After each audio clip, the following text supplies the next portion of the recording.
To begin, select the reasons you are making your request from the list provided. You can select multiple. If your reason for requesting permission is not in the list, select the Other box and enter your reason. Next, enter the CRN of the course you are requesting to add. If your course has a lab, please enter the lecture CRN here.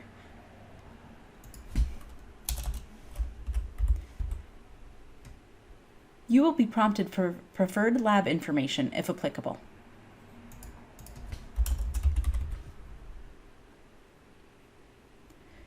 In the Note to Faculty section, you may enter a message to the instructor if you want to provide additional information about your request. In the Course to Drop section, you have two options.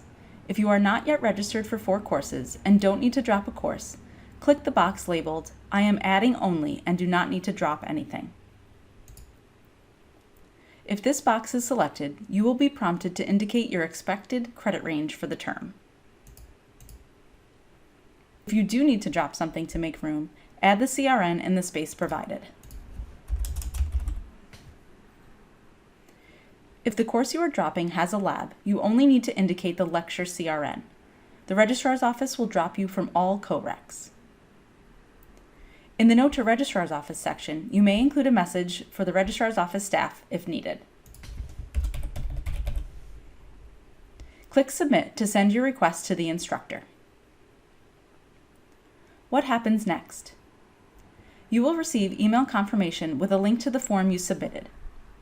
You may also receive additional emails if further actions are required.